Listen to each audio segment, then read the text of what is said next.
All right, welcome to pro football. First 50 years where we take the past and we bring it back to life. I'm strictly talking the first 50 years here, 1920 to 1970, especially if you can go back in time and check out a game from like the 1920s or the 30s.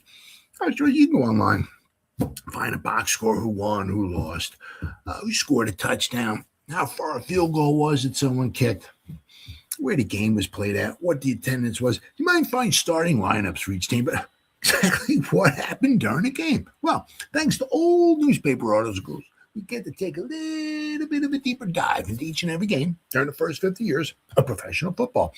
Now, a little news flash here for you. Ain't no fancy videos or nothing like that here. All there is you and me for the next 30 to 60 minutes, if that's all right with you. Let's get it on in today's game. Whew. Couple of heavy hitters here. Might have been a pretty good game, too. Let me tell you what. Cleveland Browns at the Baltimore Colts at Memorial Stadium, November 1st, 1959. Boy, I'll tell you, since we're in the 50s here, every championship game in the 50s, except for 1 year, included one of these two teams. Now, neither one of these teams, they didn't actually play each other in the 50s in a championship game. That would be, they did that in the 60s. But from 1950 to 55, the Browns were in every championship game. 1956 was the only time that one of these two teams was not in the championship game. 56 was the Bears played the Giants at Yankee Stadium. In 57, the Lions were back in it again.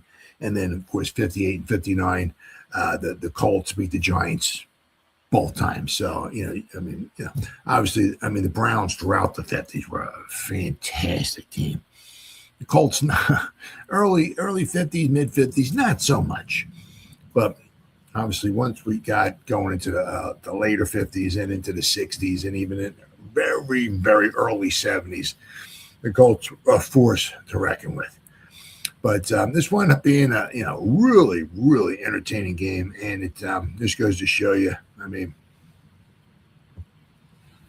Hello, my goodness, how good Jim Brown was. We'll take a look. I'm a Giant fan, so if you ask me, hey, it is what it is. Lawrence Taylor's the greatest football player of all time, but if you tell me Jim Brown, it's hard to argue with that. And this is one of those games. Holy cow, Batman. Now, both these teams, pretty much everything was everything was kind of like opposite both these teams during the whole season. As we'll see. The Colts had a very good preseason. The Browns, not so much. The Colts kind of stumbled and bumbled and fumbled out of the first 7 games. The Browns, not so much.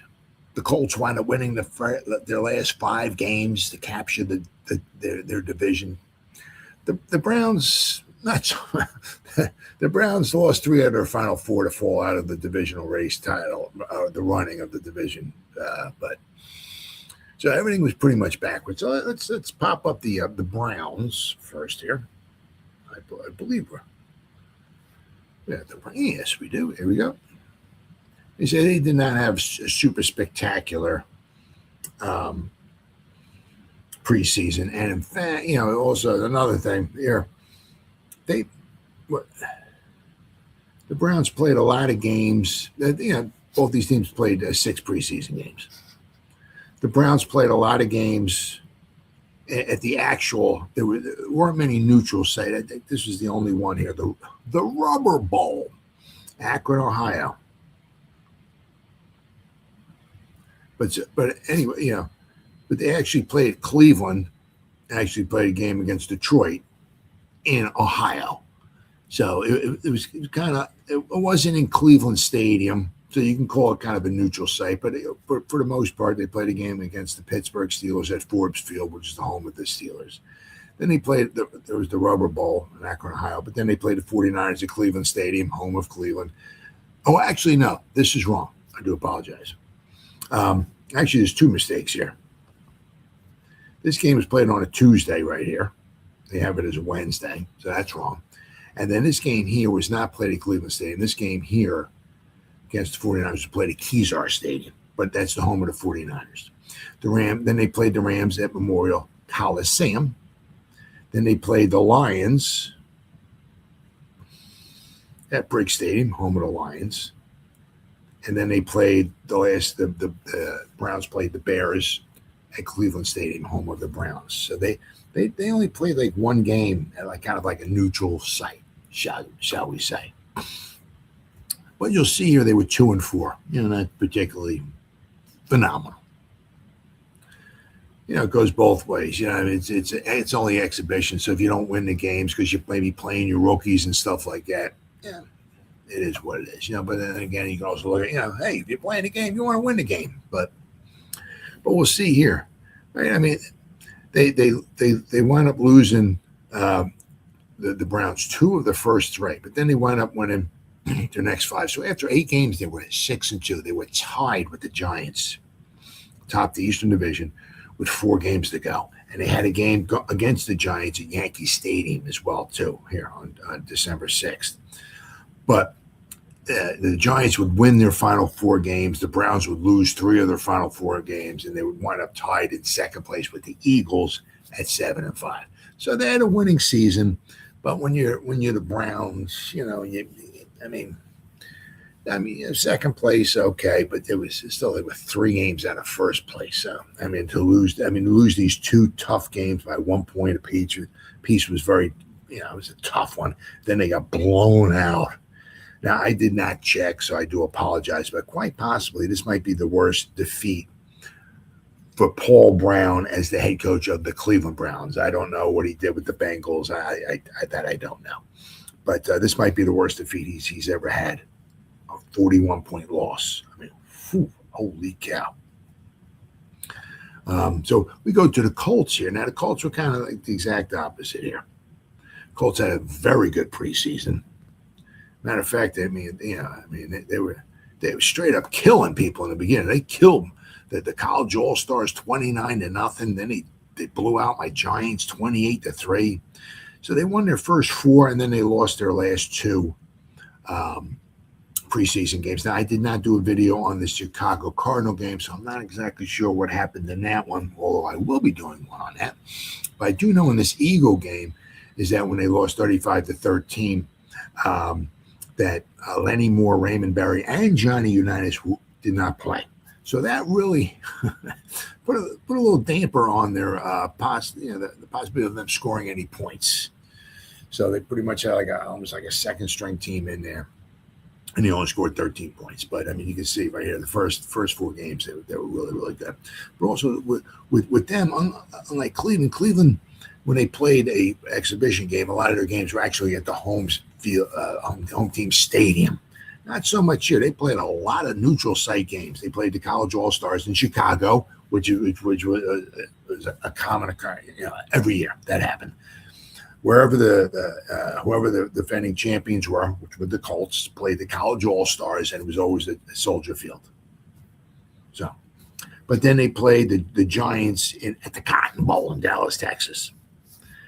Then they played the Washington Redskins, and that was a home game, right? Then they played Pittsburgh at the Orange Bowl, the Steelers at the Orange Bowl. Then they played the Eagles at Franklin Field, where the Eagles played. But then the final one was against the Cardinals at Louisville, Kentucky at Fairground Stadium. So they played a lot of their games were actually neutral site games. Then kind of a little bit different of what the Browns. The Browns did lose 2 of their first 3, but then they went on a little bit of a run there. They won their 5 straight games to be 6-2, 8 games into the season. Not so much here with the Colts. The Colts, where are we at here? The Colts won their first game against the Lions, who were not very good. But then they lost to the Bears. Then they won 3, but then they lost these 2. And, spoiler alert, they would lose this game here. We're talking about 38-31. Wound up being a very entertaining game. Then they would lose, to the Redskins of all teams, who I think won 3 games all year. But due to the close proximity of these two teams, sometimes you throw the records out the book, and the Redskins won on I believe it was like a last minute field goal, 27-24. So right here, they had 3 losses. They were 4-3 right here after 7 games. Now, after 7 weeks, the 49ers were 6-1. So with 5 games left to go in the season, the Colts were 2 games out of first place, 4-3, and the 49ers were 6-1. Well, fortunately for the Colts, they would win their final 5 games, unlike what the Browns did. The Browns lost 3 of their final 4.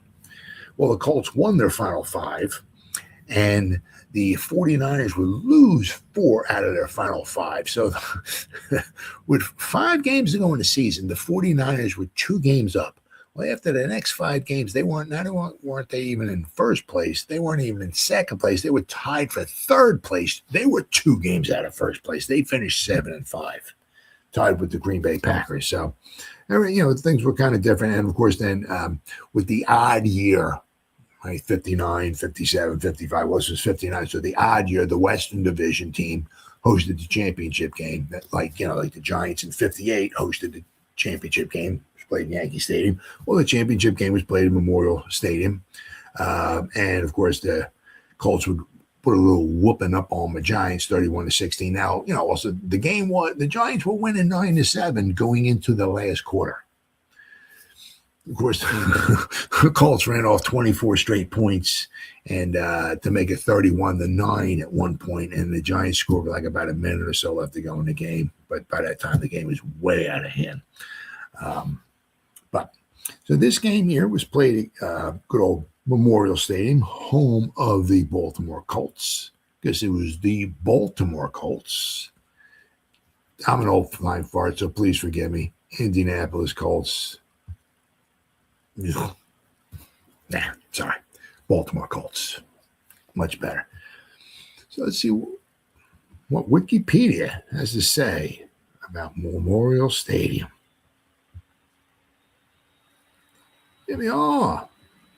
Baltimore Memorial Stadium. There you go. Now, a lot of good sports. Not only so much with the Colts, but also the Baltimore Orioles. Was it 66? They won the World Series. 69, they lost the World Series. 70, they won the World Series. 71, they lost the World Series. And then, of course, like in 72, 3, and 4, 5, or whatever it was, they were in the playoffs. They kept losing, I think.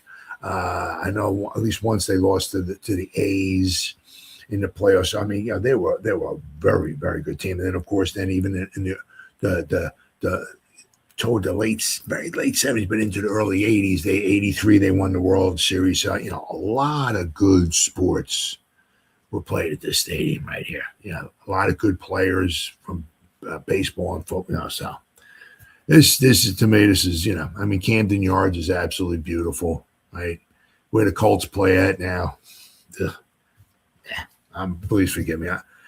Football is supposed to be played outside in the weather elements and on grass. The Colts are the exact opposite. Artificial turf, indoors and no weather elements. Get out of here. That's not football. All right, but Baltimore Memorial Stadium was a multi-purpose stadium in Baltimore. Imagine that.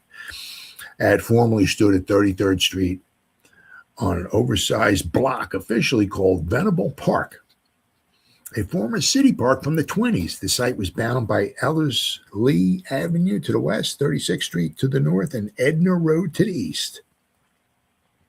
2 stadiums were located here. A 1922 version known primarily as Baltimore Stadium or Municipal Stadium, and a rebuilt double-deck multi-sport stadium completed in mid-1954 and rechristened Baltimore Memorial Stadium, or as I'm saying here, Memorial Stadium for short. Construction of the football stadium was built in 1922 over a 6-month period at the urging of the mayor. in a previously undeveloped area just north beyond the city's iconic rows of row houses.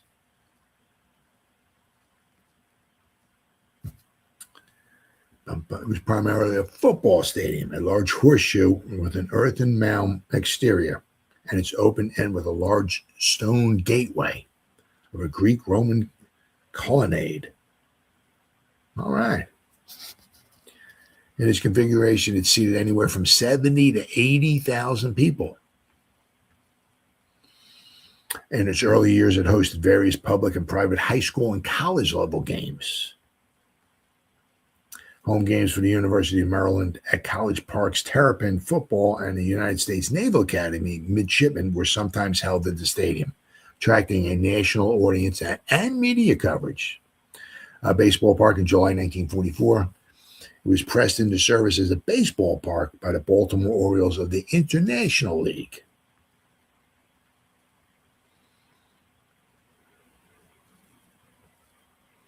Further momentum for sports in Baltimore was spurred when the failing Miami Seahawks franchise of the fledgling All-American Football Conference was relaunched in fall of 1947 as the Baltimore Colts.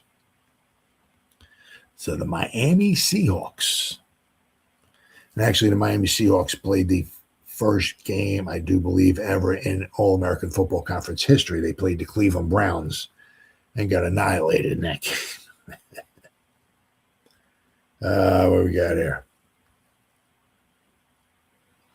Presence of professional football and the prospect of professional baseball spurred the city to rebuild Municipal Stadium into a facility of major league caliber. This reconstructed stadium was to be renamed Baltimore Memorial Stadium in honor of the thousands of cities dead of the recently concluded World War II. Let's see. The initial plan called for a single horseshoe-shaped deck to be built with the open end facing north and was designed to host football as well as baseball. It was engineered with enough strength to eventually support a second deck and a roof. Well, interesting.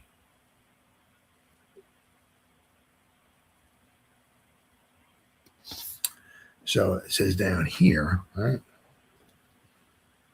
Construction continued on the single deck until finally all the remnants of the old stadium were gone. The new facility could seat around 31,000. So it took a big dive compared to what it was seating before.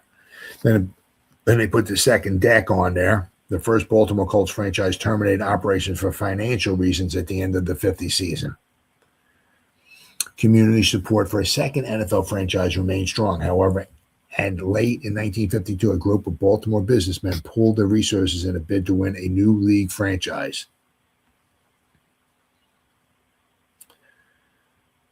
So in 1953, they were awarded an expansion team for the 53 season, and they were the Colts once again.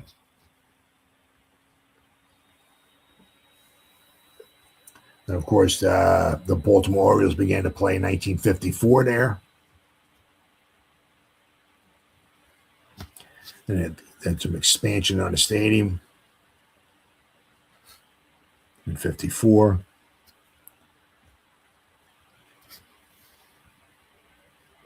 Both the Orioles and Colts had some great successes over the coming years. Absolutely. Notice there, the Orioles playing one of the last Major League home night games at the stadium. Shame. Beautiful, beautiful. Just, just the memories there. Well, I'll tell you. Scoreboard before the final Orioles home game, October 6, 1991.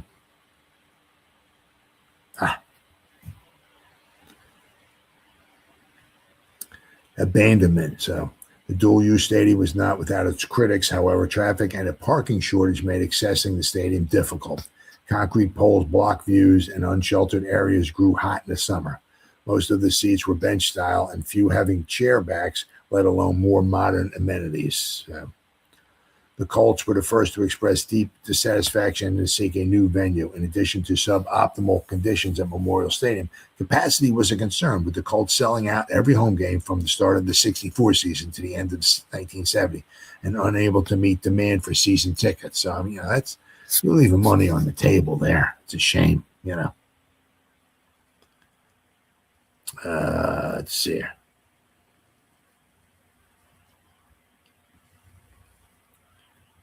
So, of course, they got to the part where in the middle of a snowy night, and of course, there's all kinds of videos on this and everything. You see the moving trucks just moving out of town with the, with the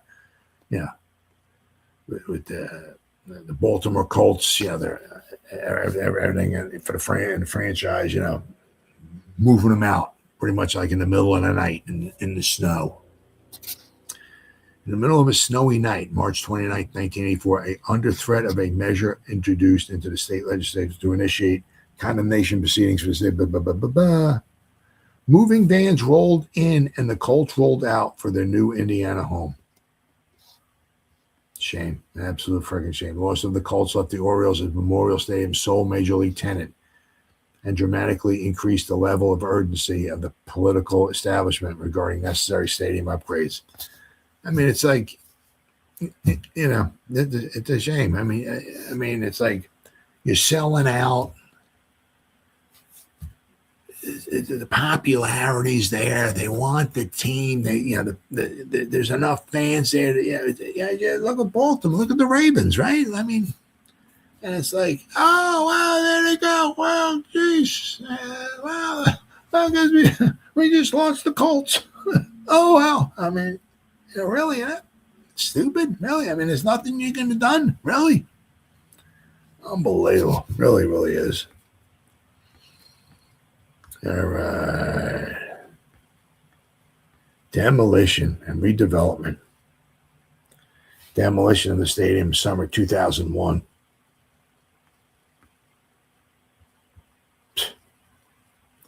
Unbelievable. Look at this crap. I hate this.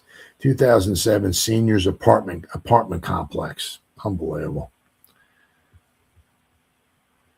So 2010 work started on developing a new recreational baseball football field on the site. So, but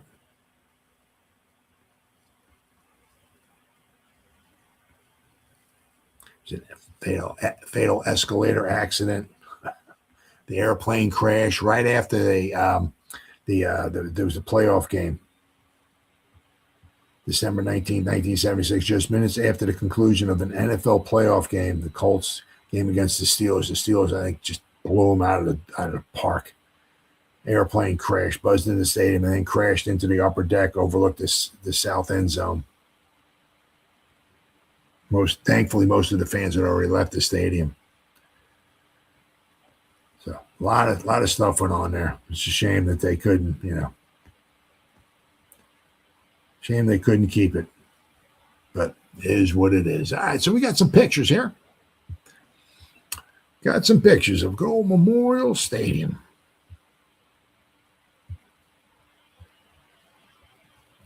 (1959) Baltimore Colts. This first one's a pretty one. Color photo here. I mean, look at this. Man, look at this color right here. Getty Images. They must good old Getty. You try to buy this picture, of course, you're like $300 million for this picture. I mean, it's like unbelievable. I'm just kidding, but they charge a lot of money for a freaking photo. It's like unbelievable. But I mean, beautiful. What a picture. What a beautiful, beautiful picture. There's Jimmy Lee Howell, Giants head coach in the background there. Charlie Connerly. I do apologize. Getting ready to take the snap. So this is the 59 championship game right here. Here's the 59. There's black and white here for you. Here's the 59 championship game right here. Right. And you got, and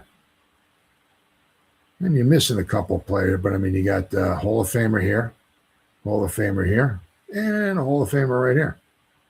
I don't think it's Gino Marchetti right here. So you got one picture, you got 3 Hall of Famers. You don't get that much anymore. Right? A lot of. Oh, here you go. Here's here's right. Hall of Famer here, Hall of Famer here. No, that's Dick Modzelewski. I was going to say if that's there's Pat Summerall in the background there. There you go. Right. I think it might be him. I mean, a lot of Yeah. Fantastic picture. There you go. I got two Hall of Famers here. Gino Marchetti, Hall of Famer. Frank Gifford, Hall of Famer. 4 players, 2 Hall of Famers. Once again, you don't get that very often nowadays. This was a Colts did this quite a bit. China Unitas would just take a step or 2 back, and Jim Rutscheller was just like take a couple steps, and he just flip it right over the line of scrimmage. I know he did this in the '58 championship game as well too. Rutscheller would just be open, catch it, get some yardage of it. So this is '59 championship game. Here's the what do we got here?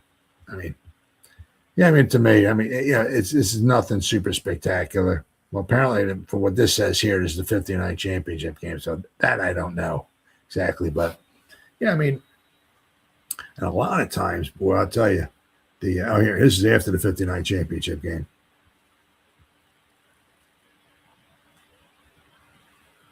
All right. There we go. What do we got here? Looks like the guy's like pulling on his face mask. Bill Pellington in action, making a helmet tackle. Yep. He looks like he's got his face mask. Yeah. You know, all these people standing on the sideline, right in the back of the end zone. You don't get that anymore. Here's the stadium right here. Well, oh, that's not it. Oh, let's try this. How's that? There you go. All right, so you can see, see the infield here, right?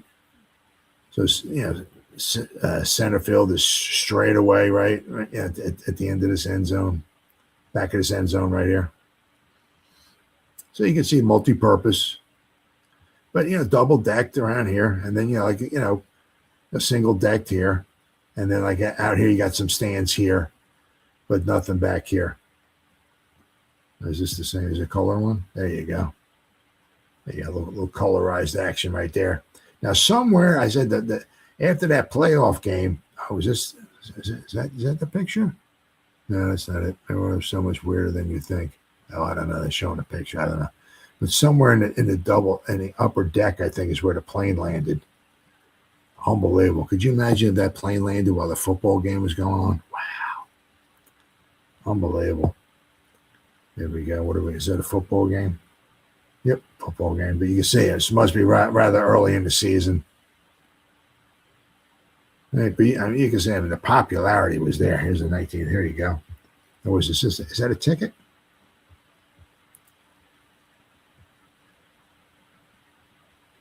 There was here. This is it. There we go. There it is. There's the program. How cool is that? The Colts holding down a giant. Right? 1959 World Championship. Colts versus the Giants. Baltimore Memorial Stadium. Yep. 50 cents. Wow. 50 cents for the program back then. Almost 70 years ago. 50 cents. But so there we go. Is this after the stadium? Yeah, look at that. Colt fans tore down goalposts after the victory. Yeah. Goalposts coming down. 31-16. They certainly were a good team. That is for sure.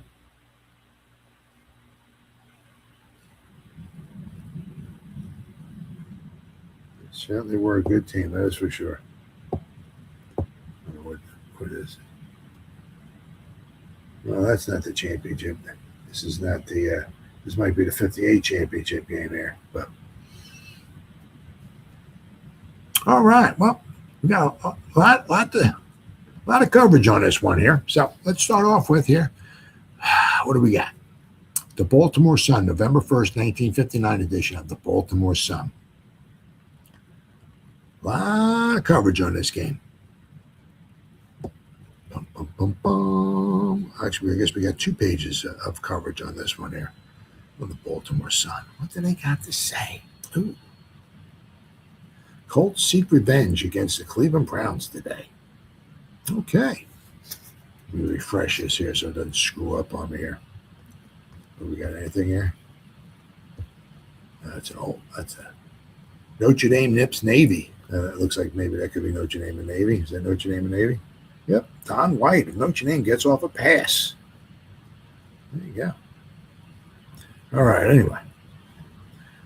What is the greater motivating force, prestige or revenge? Ooh. That question will be answered today starting at 2:05 p.m. when the Colts play the Browns before another sellout crowd of 57,557 at the stadium.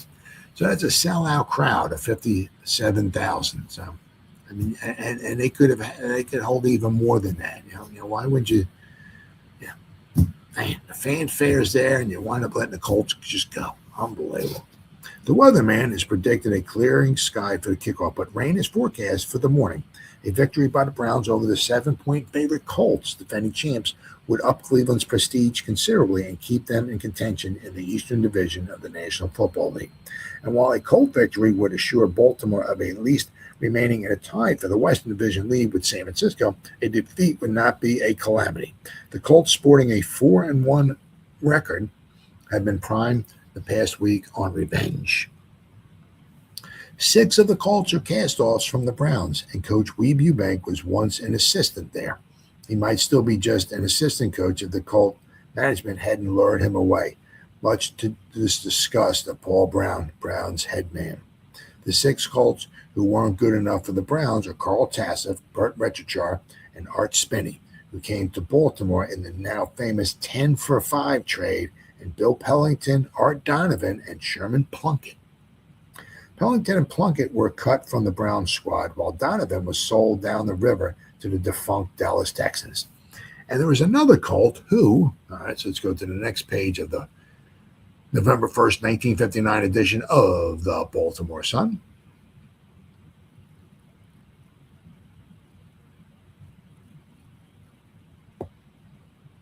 Yeah, because you can forget Art Donovan played with the Dallas Texans.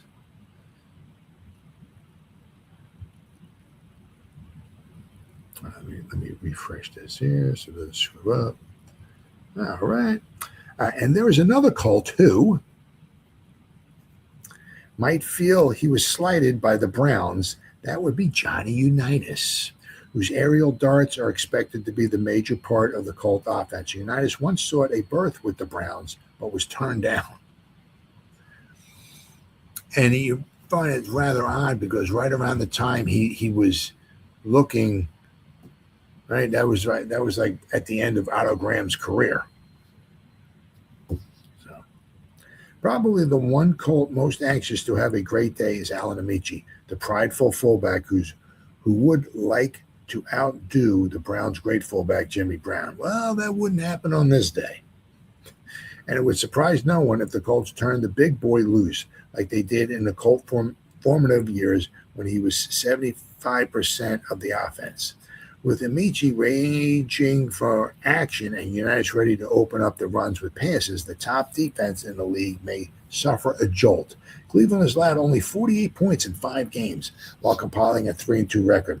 The Colt defense, which must not only stop Brown, the leading rusher in the league, must also milk Plum, but also Milt Plum's improvement passing has given up 87 points.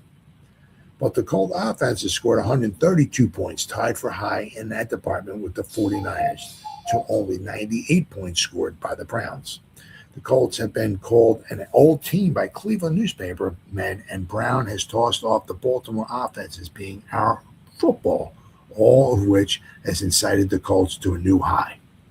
In Eubank's only previous meeting with his old boss, Brown, the Colts won 21-7 in the Ohio City in 1956. But in games dating back to the old All-American Conference, the Browns lead the series 7-1. All right, that's all you got here.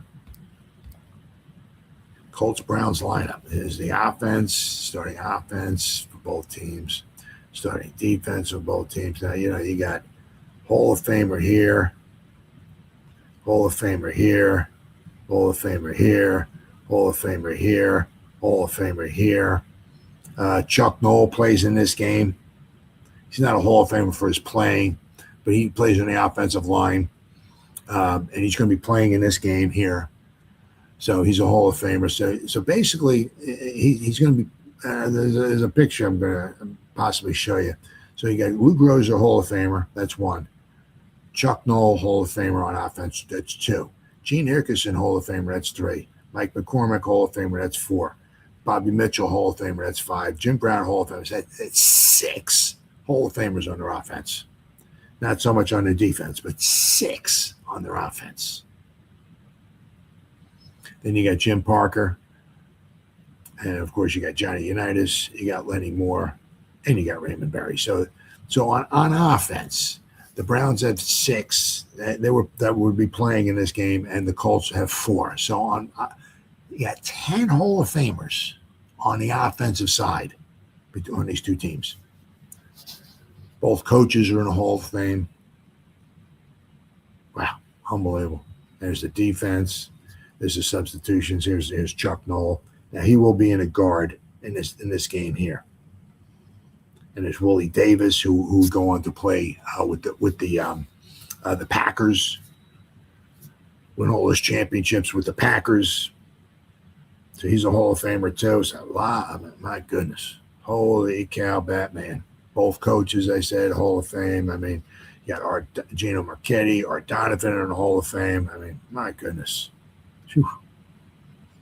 All right, what do we got now? So we got the Cumberland Sunday Times. Oh, yeah. November 1st, 1959 edition of the Cumberland Sunday Times. What do I got to say on the game? Let's find out.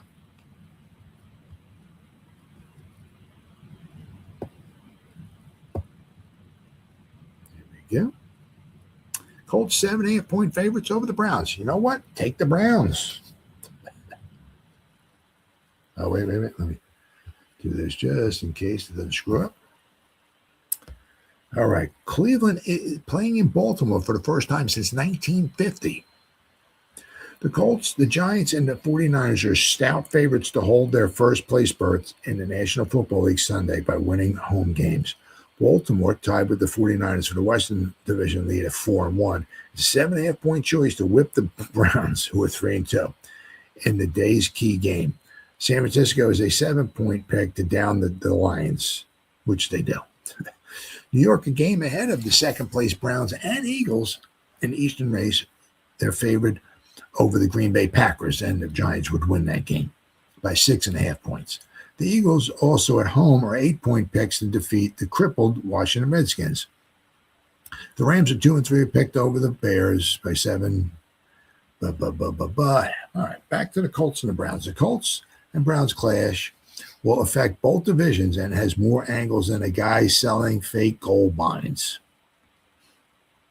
This will be Cleveland's first appearance in Baltimore since 1950. The Colts knocked the Browns out of the Eastern race in 1956 with a 21-7 triumph at Cleveland. But Sunday's game will give Baltimore fans, probably the league's most enthusiastic rooters, their first chance in 10 years to exercise their lungs in Maryland against the Browns. A capacity crowd of 57,557 will watch John Unitas, Baltimore's crack passer, test the Cleveland defense that has allowed only 48 points in 5 games. Unitas leads the league in touchdown passes this season with 13, and in the air with yards with 1,147. Mill Plum, Cleveland's passer, fired 4 touchdown passes last Sunday against the Redskins, but now faces a Baltimore defense that leads the league in pass interceptions with 19. Whew. Picked off 19 passes in 5 games. 2 of the game's top fullbacks, Jim Brown of Cleveland and Alan Amici of the Baltimore, add to the interest. Weeb Eubank, Baltimore's coach, was an assistant for 5 years at Cleveland under Paul Brown. They do not make up a mutual admiration society.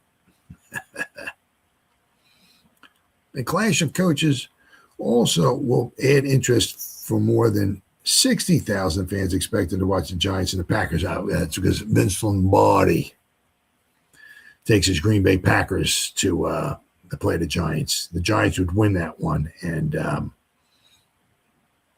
that would be the only time that the Giants during the regular season would actually ever beat Vince Lombardi. Was in 1959. Other than that, Vince Lombardi and his Packers beat the Giants every time. All right, so the rest of this stuff talks about all the other games, I do believe. All right, let's see that. Now we got the November 1st, 1959 edition of the Plain Dealer, the Cleveland Plain Dealer. What do they got to say about the game here?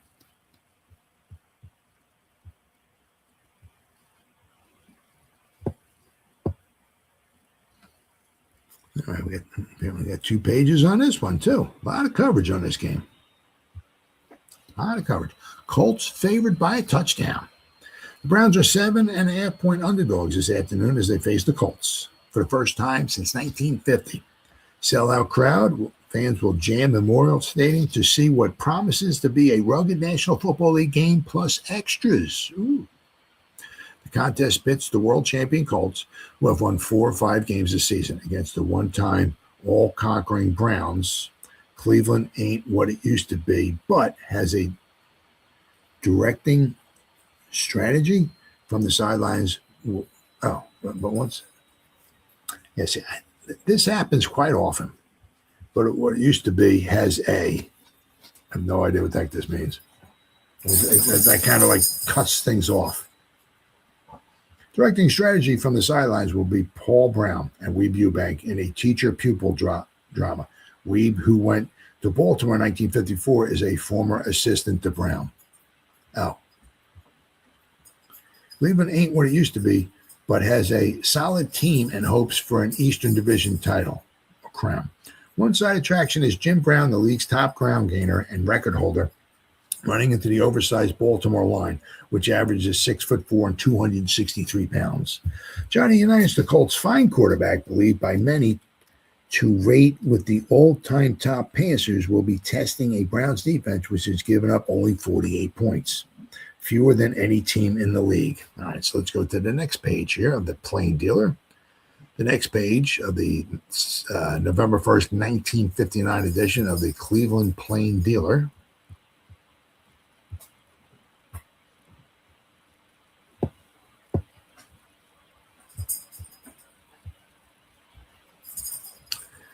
All right. Oh, let me refresh the page here so it doesn't screw up on me while I'm doing this here. The weather is expected to be cloudy with intermittent showers likely. With the field covered by a tarpaulin, the Browns were forced to practice at a nearby high school yesterday. Well, both teams need the victory. The Colts have been pushed by the 49ers and now are in the first place tie with the Western Conference with that surprising West Coast club. The Browns have won 3, lost 2, and trailed the Giants by a game in their division. Until last Sunday's 34-7 victory over the Redskins, the Browns had shown little offense and almost a complete lack of long-range scoring ability. Bobby Mitchell and Jim Brown shook loose for good gains in that one, and Mill Plum had one of his finest hours as a pro. The Colts like to do it the easy way, eating up large chunks of yardage on the throwing of Johnny Unitas. Johnny, ex-Pittsburgh sandlotter, who was passed over by the Steelers, has fine targets in Lenny Moore, Raymond Berry, and Jim Mutscheller. Playing at left cornerback for the Colts will be Carl Tassif, well known in Cleveland as a former John Carroll star. He spent a season with the Browns before being traded to Baltimore in 1953. The former Blue Streak fullback has slowed up just a bit since his first days in the pro ranks, but is a rugged tackler and has the savvy. In fact, he's the one All-Pro of the Baltimore secondary. Burt Regichar, another former Browns performer, is place kicker and utility man for the Colts, while John Sandusky, ex-tackle for the Cleveland Club, is the new defensive line coach.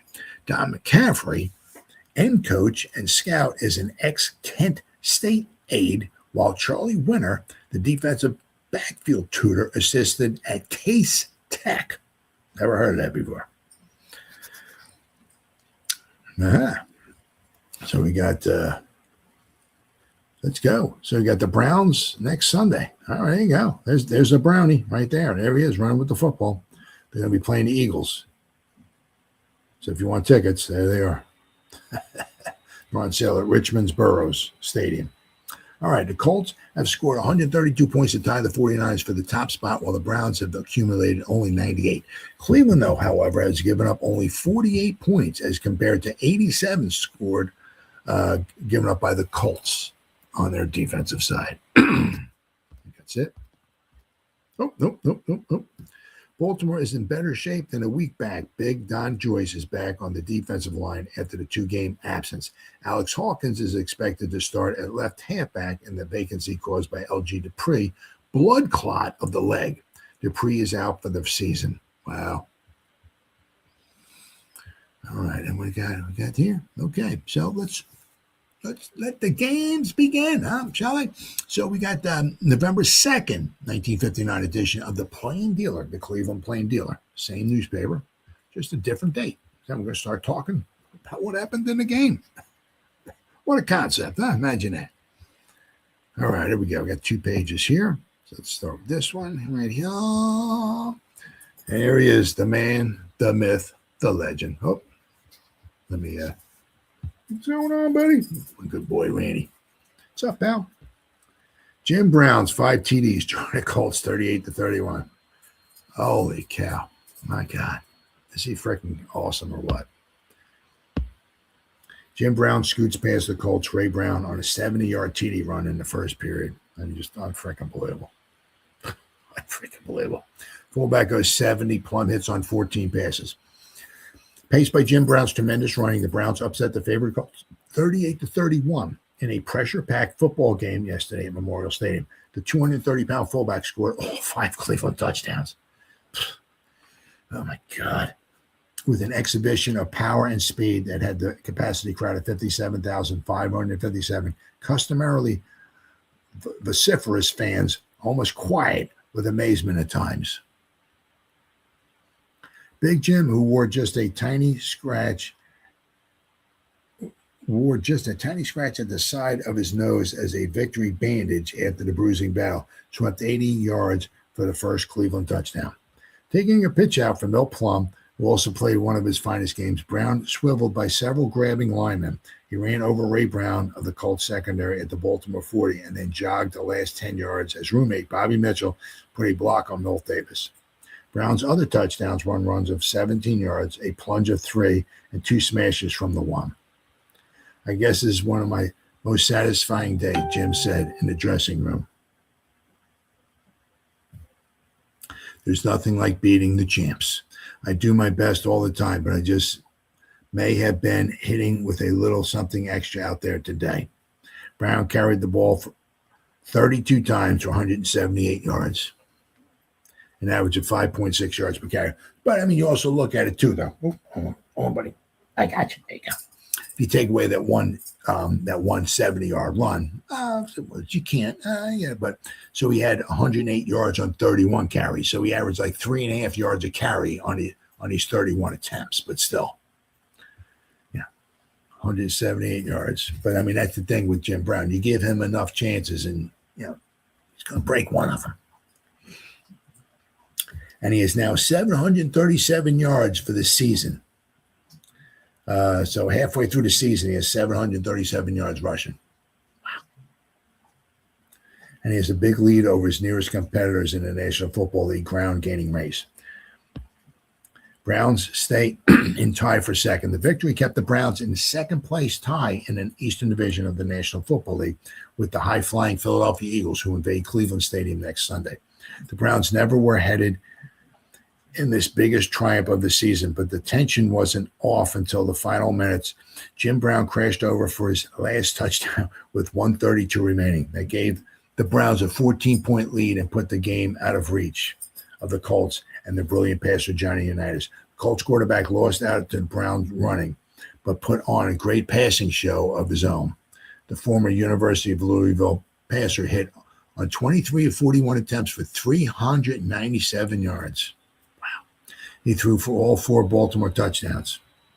Those were scored by Ray Berry, the end with the Magic Hands, Jim Mutscheller, former Notre Dame star, Lenny Moore, who used to be Plum's teammate at Penn State, and Jerry Richardson.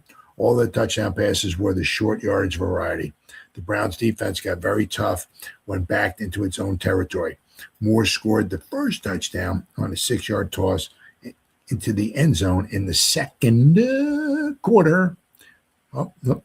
Let's check this out. What do we got? Wow. Colts had 28 first downs. That's a lot of first downs. The Browns had 22. They only had 45 yards rushing. Wow. Browns had 197. Look, it's 197 yards rushing, 200 yards passing. Wow. See, when you got to throw the ball 41 times, that's tough. Passes intercepted by the Browns, picked off 3 passes. Browns, so I mean that's it's nice to have a Johnny Unitas, but even back then with the way the rules were and all that stuff, you throw enough passes, you're going to get them picked off. So we got here.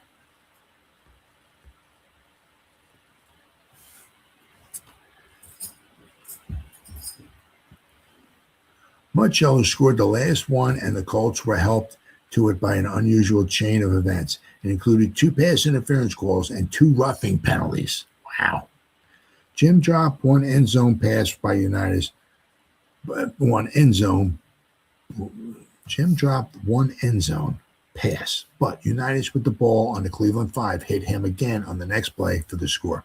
Plum didn't match Unitas in yardage, but the Cleveland quarterback played a major part in the downfall of the Colts. Favored a kickoff by 7 points. He hit on 14 of 23 passes for an even 200 yards.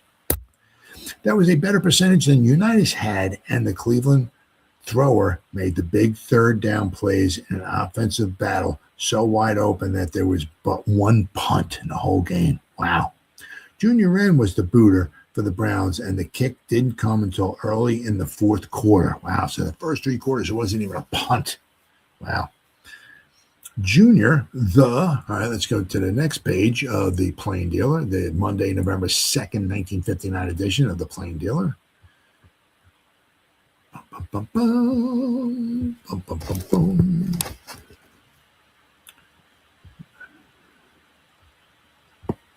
What we got? Here we go. All right. Let me refresh the page here so it doesn't screw up on me here. Okay. All right, so it ended. Let's see here. Junior Wren was the booter for the Browns, and the kick didn't come until early in the 4th quarter. Junior, the Cleveland right safety man, intercepted 2 of United's passes. They both were big plays, too. He grabbed one near the start of the second half on the Baltimore 47 and returned 17 yards. From there, the Browns, who had a 17-10 halftime lead, went in to score in 6 plays. Jim Brown went the final 3, and Lou Groza's place kick hiked the Cleveland lead to 24-10. The toe added all 5, extra points, and also kicked a 16-yard field goal, which put the Browns out in front in the first quarter. Lou injured his back in the first quarter, and Willie Davis took over at the left offensive tackle. So if you look at it, and Chuck Noll, right? So if you look at it, the Browns actually had 5 Hall of Famers on their offensive line playing this game. 5 Hall of Famers.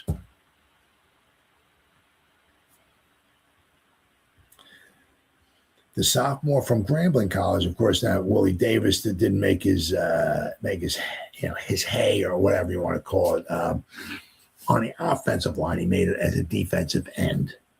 So Vince Lombardi knew a little something about football when he got Willie Davis. Graham turned in an excellent job too. Groza was able to do the short kicking, but Bob Gain replaced him on kickoffs. Wren's other theft came in the opening minutes of the final period, with the Colts poised menacingly on the Cleveland 7-yard line. So Johnny Unitas throws a pass that, on second down, Junior picked off a Unitas pass intended for Richardson in the end zone.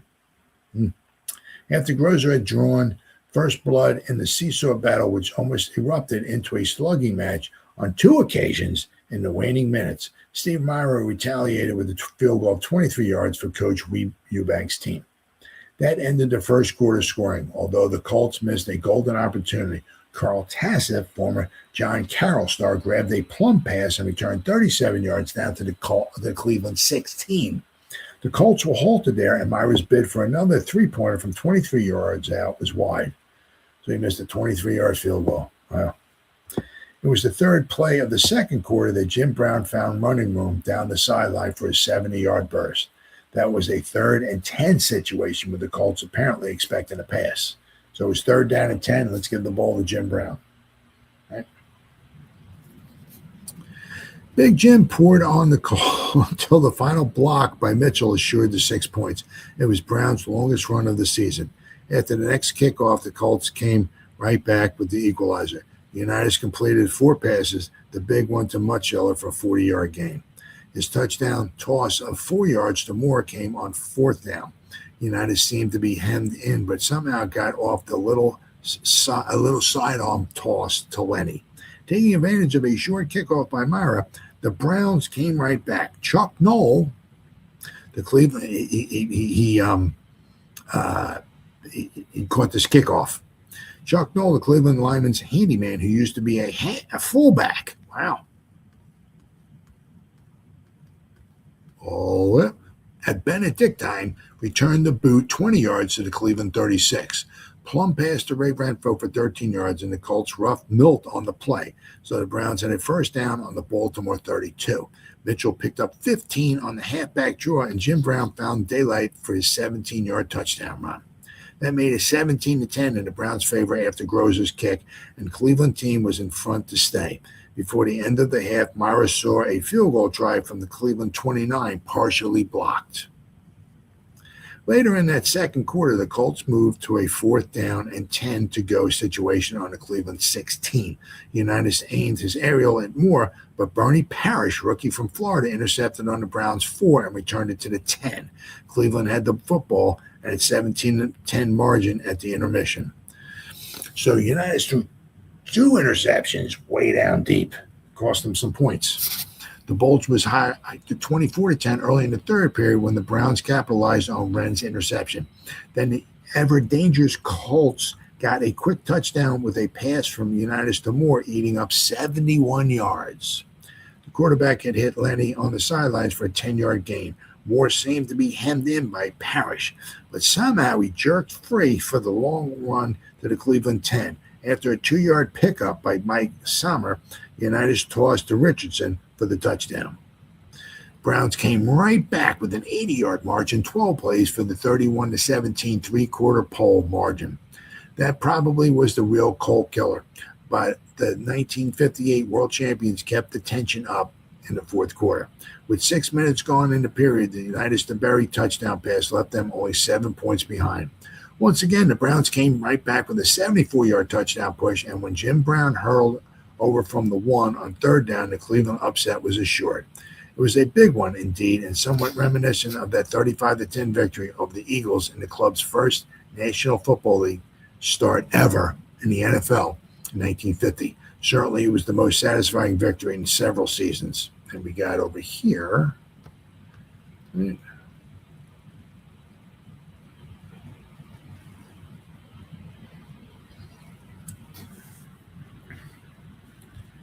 Yes, they ran the ball 19 times for 45 yards. They really didn't. Lenny Moore ran the ball 5 times for 9 yards, reaching 9 times for 18 yards. So they ran the ball 19 times for like not even 2.5 yards a carry. So as I say, United had 4 touchdown passes. He could have had more, but he had 3 passes intercepted too. 2 of them are very costly, because they possibly took points off the board for the Colts. Even the third one was costly too, but 2 of them were way down deep in Cleveland territory. Of course, Raymond Berry only had 11 receptions. Unbelievable. Moore would run the ball, but he also caught 5 passes for 115. What is that? 23 yards of reception he averaged. Unbelievable. So, all right, let's see here. What do we got now? So now we got another one here. So we got the Cleveland Press, November 2nd, 1959 edition of the Cleveland Press. Then we got 2 pages. No, we got 1 page on that one. All right, what do they got? Got a lot of coverage on this one. A lot of coverage here. All right, we're going to go to the Cleveland Press.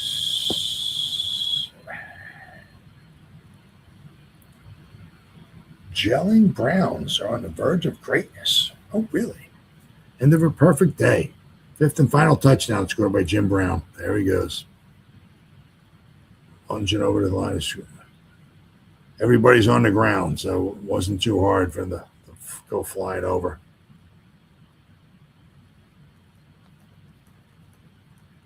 All right. Directly after jarring Jim Brown banged through right guard for his fifth touchdown yesterday's glad madness in Baltimore. Baltimore reporter spoke at my elbow. If you had your choice, would you take Jim Brown or Johnny Unitas? Wow. That moment and feeling will persist. I said I would rather have the Browns just as they are. Ever since Brown and Bobby Mitchell started running as a devastating team, the feeling had been that someday the Browns would gel into an outfit that would kill you on land or in the air.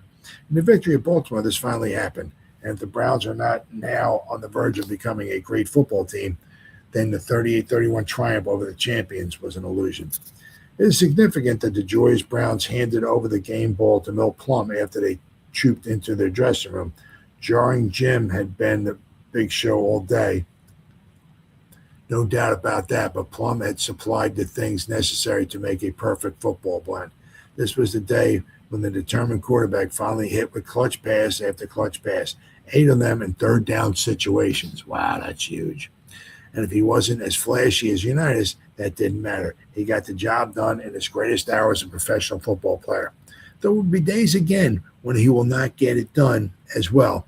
But if he hasn't earned his letter and the confidence of everybody by now, he might as well kick it all and go into insurance or menswear. Brown, Plum, Mitchell, Houghton, Carpenter, and Renfro were the Wranglers who mastered the Colts. But when you added it all up, you had to go back to an old football cliche.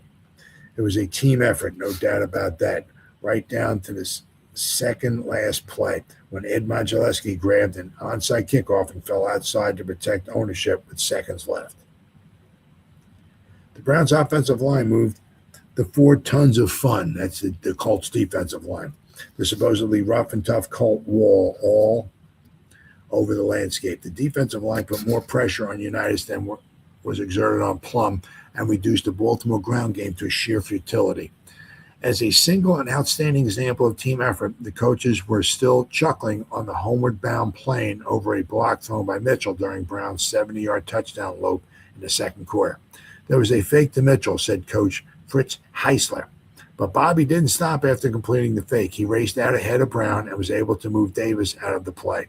Heisler also chuckled an affectionate chuckle over the wrath of the defensive unit in the closing seconds, in which the Colts got their last touchdown with liberal aid from the officials. That gave you an idea how high the boys were out there today, he observed. The Colts couldn't possibly win, but the defensive unit didn't want to yield their touchdown. There was a lot of pride there. There was a lot of pride in planning in the upset, and Coach Paul Brown admitted there have been few more satisfying victories than this one. Browns invaded Baltimore in a hostile atmosphere, and the crowd was contemptuous at the start. Who's he? It chanted at each starting Brown who was introduced. Before it was all over, it wasn't necessary to consult their program to discover who was doing what to whom. Jarring Jim fractured them with long gainers and short yardage grinding. Mitchell, too, took them apart after catching flare passes. Plum hit Houghton, Carpenter, and Mitchell in crucial spots. He was more than we expected, was Coach Weeb Eubanks' rueful reflection on the running of Brown.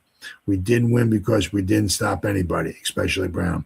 If it is the Browns and Colts again in December for the championship, would you say the point spread, what would you say the point spread will be? I doubt that you will get 7.5 points and the Browns again for a very long time. I think we saw another great Browns team born in Baltimore yesterday. There we go. Browns balance overcome Unitas. The Colts and Johnny Unitas, but the Browns had team balance. And great as Unitas is, he couldn't almost single-handedly match the magnificent running of Jim Brown, the clutch passing of Mil Plum, and the crackling play of the Cleveland's 2 lines. The Browns have played 180 regular season, playoff, and title games in 14 years, and yesterday's 38-31 triumph over the National Football League's defending champion for a full house of rabid Baltimore fans in Memorial Stadium will be remembered with the standouts. It was one of the Browns' finest hours. We went beyond our fondest expectations, explained Paul Browns with a wide smile. That game ranks with the really good ones we've ever played. The victory, besides giving the Browns morale Browns' morale a tremendous lift. The decisive last half of the season kept Cleveland just a game behind the leading New York Giants in the Eastern Division. It also put a dent in the Colts' Western Division hopes and dropped them out of a first-place tie with San Francisco. Cleveland's next team, or whatever that is, against the surprising Philadelphia Eagles at the stadium Sunday. And the two clubs are deadlocked in second place, and it promises to be another busy afternoon for the Browns secondary with veteran Norm Van Brocklin on the firing line. Jim Brown had one of the best of his many sensational days as a pro, with all 5 of Cleveland's touchdowns, including an electrifying 70-yarder on a pitch-out to shatter a 3-3 tie in the first minute of the second quarter. That run set the tempo for even though the Colts pulled even for the second time on the first of 4 scoring passes by Unitas. Baltimore never gained the lead. They spent most of the time trying to stay in the game. Brown's other tallies came on a 17-yard draw play, a 4-yard burst over tackle, and a pair of plunges from the 1. The last TD put the final crusher on the Colts' hopes at 13:28 of the fourth quarter. What we got here? We got guys are 12 yards from Johnny Unitas. Lenny Moore. There you go, Lenny Moore jumping up, coming down with the ball. All right. Jim's ball carrying, which added up to 178 yards and 32 trips, was made devastating because of Plum's remarkable passing when it counted the most. Mill connected on an amazing 8 of 11 third down passes, all for first downs. Wow. Plum's final figures were 14 out of 23 for 200 yards, and the Colts didn't dare spend all of their time and energy on Brown. Bobby Mitchell also helped to keep the Colts loose by taking 1 screen pass and 4 flare tosses, a total of 66 yards to pace Cleveland's receivers. He also gained 23 yards rushing. The Browns' offensive line moved Baltimore's famed huge defensive wall with regularity, and the so-called 4 tons of fun, Gino Marchetti, Art Donovan, Gene Big Daddy Lipscomb, and Don Joyce never once penetrated through to spill Plum. Wow. I had wonderful protection, said Plum. Marchetti was the only one who put on a good rush, and Mike McCormack kept riding him right past me. Unitas, on the other hand, was dumped 3 times and had several other close calls, and the Colts' ground game netted a slim 45 yards. Unitas once again proved he is a superb passer, though. His deadly rifle shots found their target 23 times for a team record of 381 yards. I never believed anyone could have such control of the ball. Marvel quarterback Jim Schaffner. Left end Ray Berry tormented Schaffner with 11 catches for 156 yards and 1 touchdown. Lenny Moore, Jerry Richardson, and Jim Mutscheller hold in United's other scoring tosses. The Colts muffed 4 opportunities to take charge in the first half. 3 times they had first downs on the Browns' 16 and once on the 22, but all they garnered was a field goal. Steve Myra missed 2 other boots. Cleveland's secondary had its moments too, as Junior Rand intercepted 2 passes and Bernie Parrish picked off the third. So, United, he had some 3 interceptions. So, bouquets football for Plum. Milt Plum's earned a bevy of bouquets and a game ball for his aerial artistry against the Baltimore Colts. Plum did a splendid job, said Weeb Eubank, the Colts' pudgy and affable coach. Gene Big Daddy Lipscomb, Baltimore's huge defensive right tackle, said Plum hurt us badly. And Sid Youngelman, Lipscomb's counterpart on the Browns line, exclaimed through bloody lips, "We've got a great team and a great quarterback." Plum kept the Browns' offense in high gear for the second straight week with his accurate passing. His total for the last 2 games is 27 completions and 41 attempts for 453 yards. "This is my second game ball," said Plum proudly. "The other one was in my rookie year for the game with the Giants." Jim Brown received his share of kind words too. "We found out the hard way how good he is," mourned Eubank. "What he did today should make him an all-pro again." Lipscomb had been quoted earlier in the week as saying, "I've been waiting a long time to get my hands on that cat." When he was finished chasing the fullback yesterday, Big Daddy said, "Brown's a good boy. We couldn't stop him. Nobody's a one-man team. but with Plum hitting like that, we couldn't concentrate on Brown. Jim remained in Baltimore to give a speech to many of the city's high school players tonight. Eubank had a few other observations of the game, too. We just didn't stop anybody, he said. They certainly were better than we were. I gambled twice early in the game and didn't win either time on the touchdown or the field goal. I zigged when I should have zagged. Eubank was disappointed in the performance of Don Joyce, defensive end, and was miffed at Joyce's grab of Plum's face bar, an illegal move. The infraction cost the Colts a 15-yard penalty. The Browns got a good going over from the officials to the tune of 113 yards in penalties to the Colts' only 35. Baltimore's last TD was a gift from the officials, who blew the whistle 3 times in a minute on the Browns. Wow. One penalty was on Youngelman and caused him to be ejected from the game. The Browns said Baltimore's Art Spinney deliberately kicked Youngelman and Sid promptly kicked back.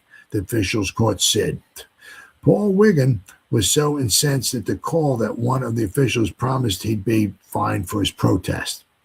Only casualties were Lou Groza and Jimmy Ray Smith. Groza suffered a twist in his back when he hit from the side early in the game. He continued to kick extra points, but turned his tackle duties over to Willie Davis and the kickoff chore to Bob Game. Smith was kicked again on the tender area above the left ankle. His first hurt the leg 2 weeks ago.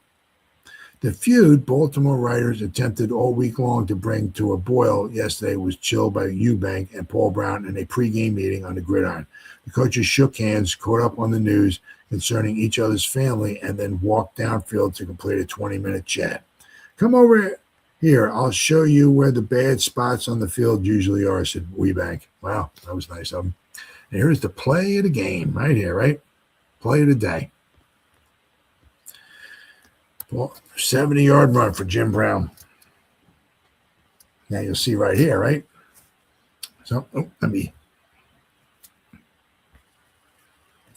So the fake here, right, to Mitchell, and he just tore off through center. So he wasn't like in the front of Jim Brown, but he just tore out, and Bobby Mitchell's fast, right? So he tore off right down here. And I guess he got in front of, I guess it was Davis that to block him. But Marchetti, I guess he took a pitch off and just got, I guess nobody blocked Marchetti, so he must have got around Marchetti. Just Marchetti maybe came in here, and then he got the fake. Maybe he faked and maybe came in because he thought maybe Mitchell was going to get the ball. Then he pitched out to Brown, who got out here. So Brown, Houghton took care of Carl Tassif. Carpenter came in to take care of Bellington. McCormack came up and maybe threw a little quick block on Marchetti, right? And then took off on Nelson. And you get this guy Brown in the open down here, and God help you, try to catch him. All right, then we got the Baltimore Sun, November 2nd, 1959 edition of the Baltimore Sun. What we at here? Gotta read this real fast here.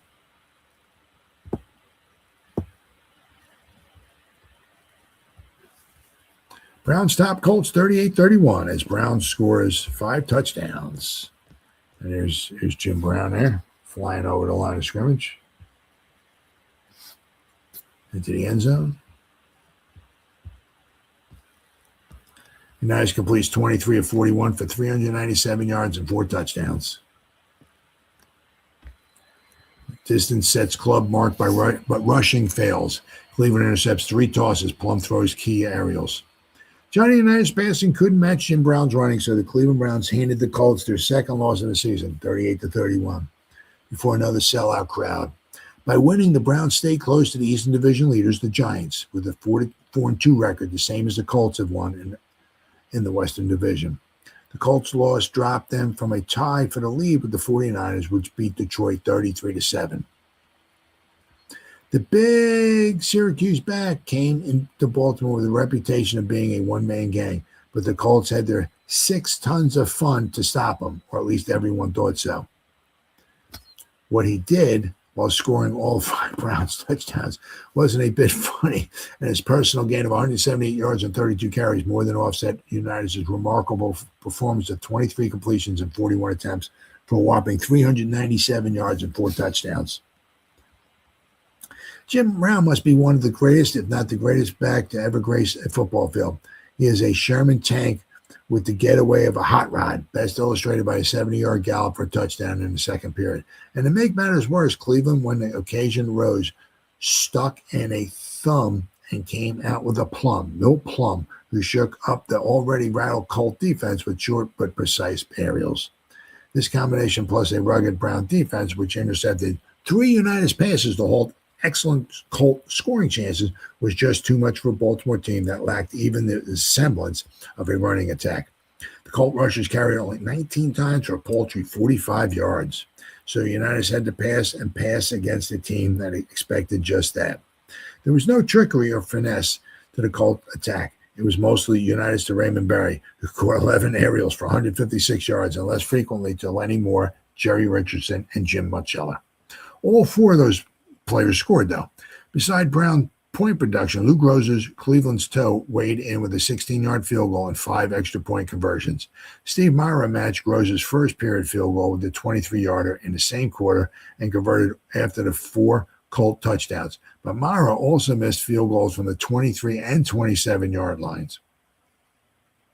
Despite all the side issues, the game was a personal duel between the 228-pound pulverizer Brown, who gained 4 and 5 yards even when there wasn't a hole, and the slim Baltimore pitcher, who broke a club record with his yardage gained by passing. What do we got here? Oh, okay. When they got away. This is the Giants and Packer game. Wyatt Tittle now with the 49ers established a record of 346. All right, so let's go to the next page here of the Baltimore Sun. November 2nd, 1959 edition of the Baltimore Sun.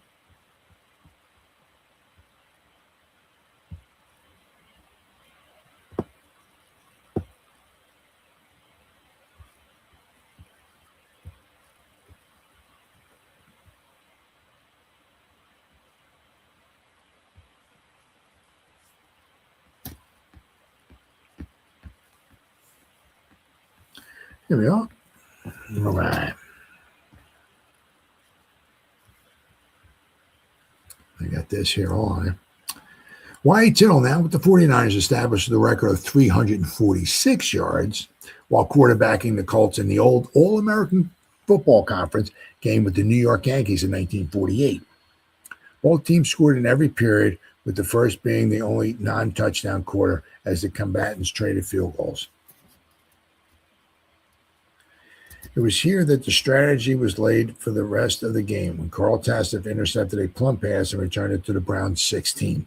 2 runs gained the Colts just 2 yards, and a Unitas to Moore pass lost the 2 yards, which brought in Myra for his second field goal attempt, which was wide.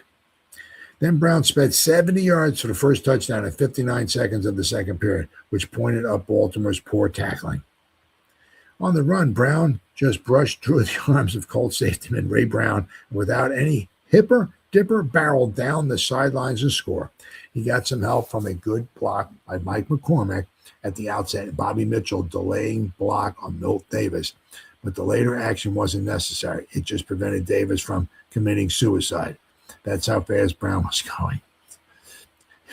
Unitas countered the Brown run on the following Colts series with 3 straight passes, including a 40-yarder to Jim Mutchella, moving the ball to the Brown 15 from the Baltimore 20. Then for the first and only time during the game, the Colts gained ground on a run with Moore skirting right end down to the 3. 2 runs produced nothing, and after Unitas was smeared on the 3rd down, he rolled out to the left for a 4th down or all-nothing play. As he approached the line of scrimmage, 2 Browns boxed him in. He just threw underhanded between their arms to Moore in the end zone. But in just 3 plays, the Browns scored with Big Jimmy going the last 17 yards on a draw up the middle. This drive was helped by a 15-yard roughing the passer penalty against the Colts. The Colts then threw away 2 good scoring opportunities. The first went to the Brown when they went to the Browns 22, where a Myra field goal from the 29 was partially blocked, and the second to the 16, where Bernie Parrish intercepted the United's pass. A tip pass interception by Wren in the opening minutes of the third quarter gave the Browns another scoring opportunity, with Jim eating up most of the 30 yards. Brown carried the last 4 times from 7 yards out and smashed over from the 1 for his 4th touchdown. Wren stopped Baltimore's early fourth period bid with an end zone interception. The Colts had penetrated from their own 32 to the Cleveland 7 before Wren's steal. The Colts finally stopped the Browns on the ensuing series, causing the first and last punt of the game. The Colts used it for a touchdown 4 of the 6 plays the Browns ran. The Colts used it for a touchdown on 4 of the 6 plays the Browns ran. His last attempt was from 3 yards out, and he scored a touchdown that put the Clevelanders ahead 24-10 with 10 minutes remaining in the game. Just 3 plays after the ensuing kickoff, the Colts scored with Richardson catching a Niners toss from the last 8 yards. The big gain on this drive was a hook pass to Moore on the sidelines. He stepped out of Wren's arms and scooted 71 yards to the Browns' 10. But the Browns came right back with Plum connecting on a vital third down passes, particularly the flare pass to Mitchell. They covered 80 yards in 12 plays. Down springboard with the Uniteds to Berry counting for the last 10 yards. So it's very, very confusing. Sometimes they mix this stuff up. It's very, very confusing. But the Browns refused to play dead. Unlike other Colt opponents who have wilted in the last quarter, the Browns got hot and marched 74 yards with the kickoff for the touchdown that put them too far ahead for the Colts to catch. When Brown dove over the line from 1 yard out, it gave the Clevelanders a 38-24 lead with just 2 minutes left. The Colts then scored a consolation touchdown, with the Browns fought to prevent. In fact, their fighting presented the Colts with most of their 79 yards distance at a pass interference call worth 53 yards for the Colts. On the second United's Mutcheller end zone attempt, Jim, who had dropped the first, hung on for this 5-yard score. A short kickoff by the Colts amounted to just a rhubarb, with both teams piling off the benches. The game ended 1 play later with the Browns still in possession.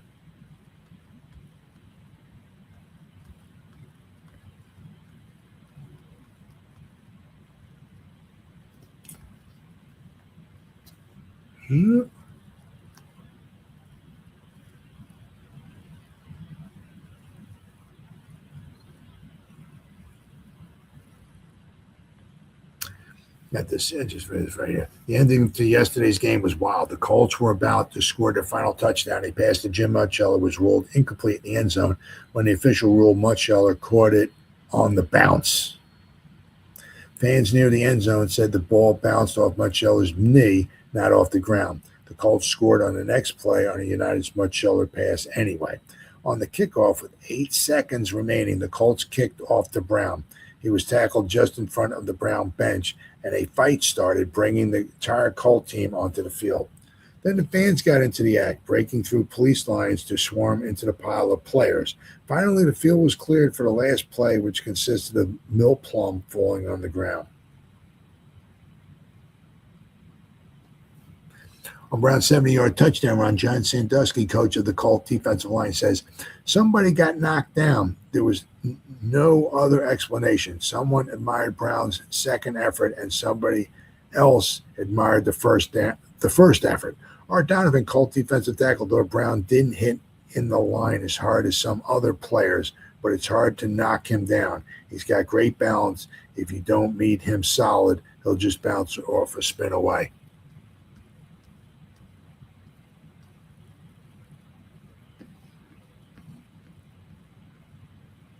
A lot of coverage on this one here. A lot of coverage.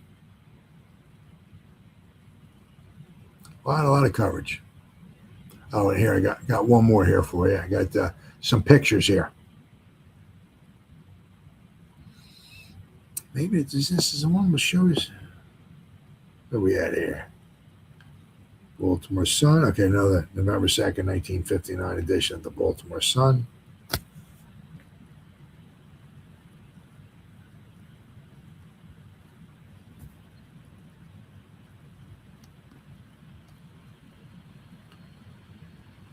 Pictures here.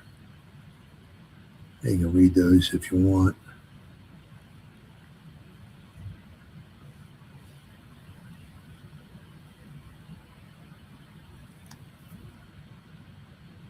A lot of pictures. Johnny Unitas there. Jimmy Brown here, or Gino Marchetti there.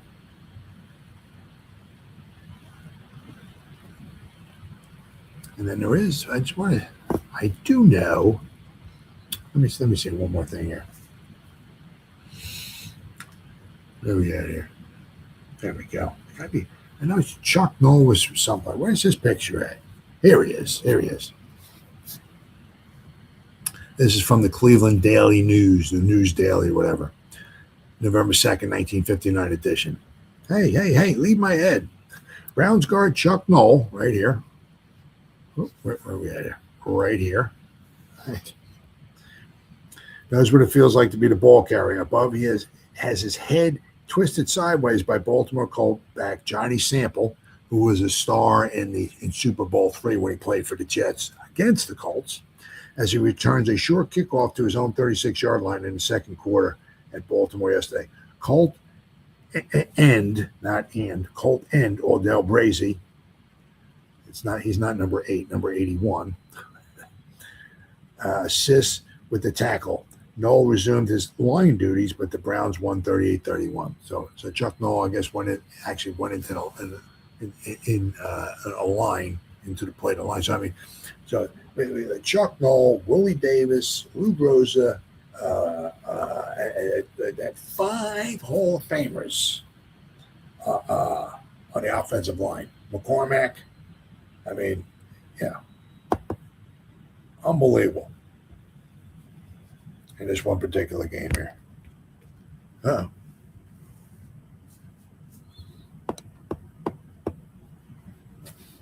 Well, looks like